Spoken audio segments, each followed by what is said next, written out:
So welcome welcome welcome back to J with Satish guys. I hope so आप लोग बहुत बढ़िया हो गए एंड आपकी पढ़ाई भी बहुत अच्छी चल रही होगी। मैं हूं सतीश एंड मैं कर रहा हूं जेई 2027 की प्रिपरेशन।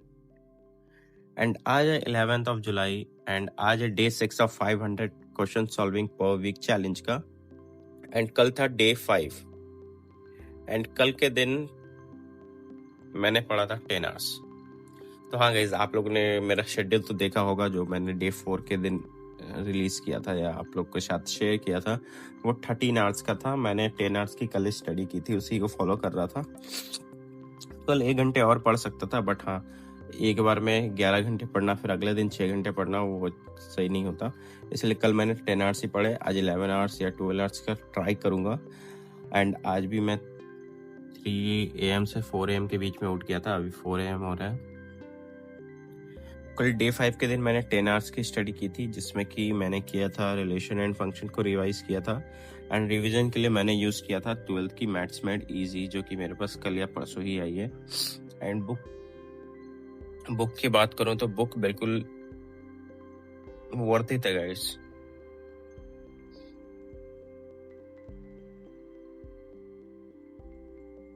कल मैंने पूरा रिलेशन वाला पार्ट कंप्लीट किया था एंड जो चीज़ें मुझे अलग से ऐड ऑन करनी थी वो भी मैंने इसमें ऐड ऑन किया था।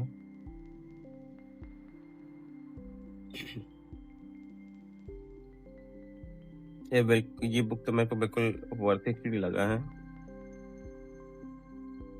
इस वाले पार्ट में थोड़ा प्रॉब्लम आ रहा था, तो ये लेक्चर से देखूंगा। वैसे भी ये रिमेम्बर एज रिजल्ट है ये वाला पार्ट।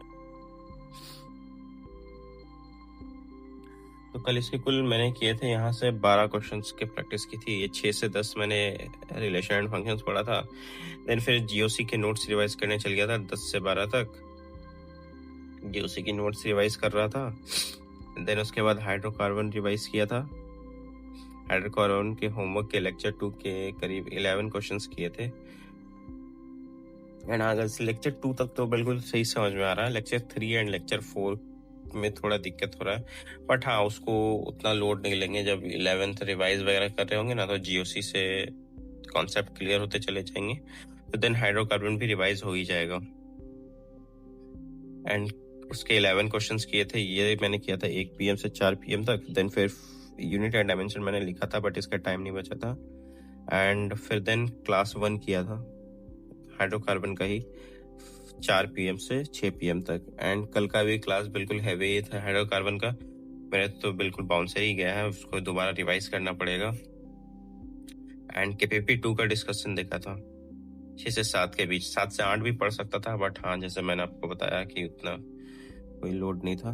तो 10 आवर्स की कल स्टडी की थी एंड क्वेश्चन कुल 23 सॉल्व किए थे मैंने। तो हाँ, इस वीक तो 500 क्वेश्चंस कंप्लीट नहीं कर पाऊंगा, बट नेक्स्ट वीक देखते हैं। बट हाँ, आज का दिन भी बाकी, आज देखता हूँ कितने कर पाता हूँ। एंड तो आज की बात करें तो आज है हमारा 11th ऑफ जुलाई। 195 5 डेज बचे हैं एंड आज है day 6 of the challenge. And आज फंक्शन वाला पार्ट रिवाइज करेंगे। इसको वे 3 to 4 आवर्स ही तक रिवाइज करेंगे, पूरा तो नहीं कर पाऊंगा। फंक्शंस वाला पार्ट बहुत बड़ा है इस।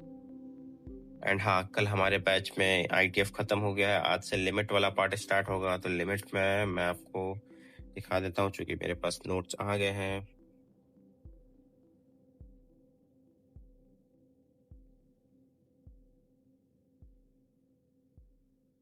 पेज 194 से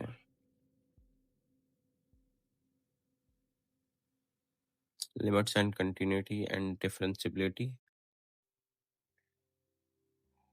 तो ये लिमिट वाला पार्ट है। मैं इसको एक बार रीडिंग ले लूंगा क्लास में जाने से पहले। नहीं, आपके पास नोट्स होता, आपके पास यही फायदा होता, क्लास से पहले आप थोड़ा एक बार खुद से रीड कर सकते, जिससे चीजें ज्यादा समझ में आने लगे। एंड चूंकि अब मेरे को नोट्स बनाना है नहीं, तो प्रैक्टिस पे थोड़ा ज्यादा टाइम दूंगा मैथ्स में, बिकॉज मैथ्स तो थोड़ा हासिल ही कर रहा था मैं मैथ्स में, इसलिए मैंने ये नोट्स मंगा लिया है। एंड हाँ, इसका मेरे को फायदा दिख रहा है। पहला दिन ही हुआ इसका एंड देन फायदा दिख रहा है मेरे को।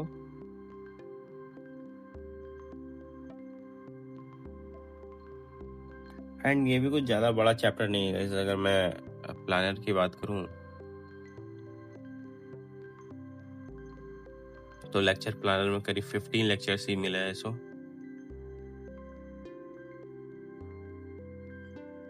देन फिर इसके बाद डिफरेंशिएशन है, डिफरेंशिएशन 6 लेक्चर का। तो आप सिलेबस भाई फास्टेस्ट वे में कवर हो रहा है। तो मैं इधर बात करता हूँ, तो फंक्शंस वाला पार्ट रिवाइज करूँगा। देन उसके बाद पीरियोडिक टेबल, हाँ तो कल मैं जीओसी रिवाइज कर रहा था, देन मेरे को अंदर से रियलाइज़ हुआ कि मेरे को एक बार आईओसी से लेकर ओसी तक बिल्कुल पूरा रिवाइज कर लेना चाहिए स्क्रैच से लेकर, बिकॉज मेरा यही 2 पार्ट 11th में बहुत सफ़र किया है। मैंने ओसी का बिल्कुल बैकलॉग था, उसका 2x पे ही कंप्लीट किया, तो एक बार रिवाइज कर लेना चाहिए अच्छे तरीके से। तो मैंने पीरियोडिक टेबल से स्टार्ट किया रिवाइज करना, पीरियोडिक टेबल का नोट्स वगैरह रिवाइज करूंगा। देन एक यूट्यूब पे लेक्चर है ओम सर का, ओम पांडे सर का, 5 आवर्स का, तो इसको 2x पे कंप्लीट करने की कोशिश करूंगा। एंड देन फिर उसके बाद नोट्स रिवाइज करूंगा, एंड प्रैक्टिस तो इसका कल के लेक्चर, कल के शेड्यूल में ही करूंगा, कल ही करूंगा। एंड हाइड्रोकार्बन का जो लेक्चर था उसको रिवाइज करूंगा, जैसे कि मैंने बताया कल का लेक्चर थोड़ा हेवी था, तो वो 2x पे का रिवाइज करूंगा। देन उसके बाद क्लास 1 करूंगा। क्लास 1 में आज है हाइड्रोकार्बन का लेक्चर, हाइड्रोकार्बन का ही लेक्चर है आज। एंड देन क्लास 2 है मैथ्स का लेक्चर। हाँ इनवर्स ट्रिग्नोमेट्री दिखा रहा है, बट नहीं, लिमिट एंड कंटिन्यूटी होगा। एंड 8:30 यहीं पे हो जाएंगे, बस आज का यही शेड्यूल है मेरा। तो ऐसे ही धीरे धीरे करके मैं पीरियोडिक टेबल से स्टार्ट कर रहा हूँ, तो ऐसे ही धीरे धीरे करके मैं पहले आईओसी को कंप्लीट करूंगा, देन उसके बाद फिर जीओसी को 11th वाला पार्ट को कंप्लीट करूंगा। इसको करने में करीब 1-1.5 महीने मेरे को लग ही जाएंगे, बिकॉज उतना फास्टेस्ट वे में नहीं कर रहा, बिकॉज पहले हम लोग को 12th वाला पार्ट अपना अच्छा करना है, बाकी 11th को साइड बाय साइड चलाते रहना है। तो यही था मेरा आज का कुछ टू डू लिस्ट। एंड आप लोग बताना गाइज, आप लोग की प्रिपरेशन कैसे चल रही है, आप लोग डेली बेसिस पे कितने क्वेश्चन सॉल्व कर रहे हो। एंड अगर कोई क्वेरी वगैरह होगी तो वो भी बता देना। मैं मिलूंगा आपको नेक्स्ट वीडियो में, तब तक के लिए टाटा एंड बाय बाय।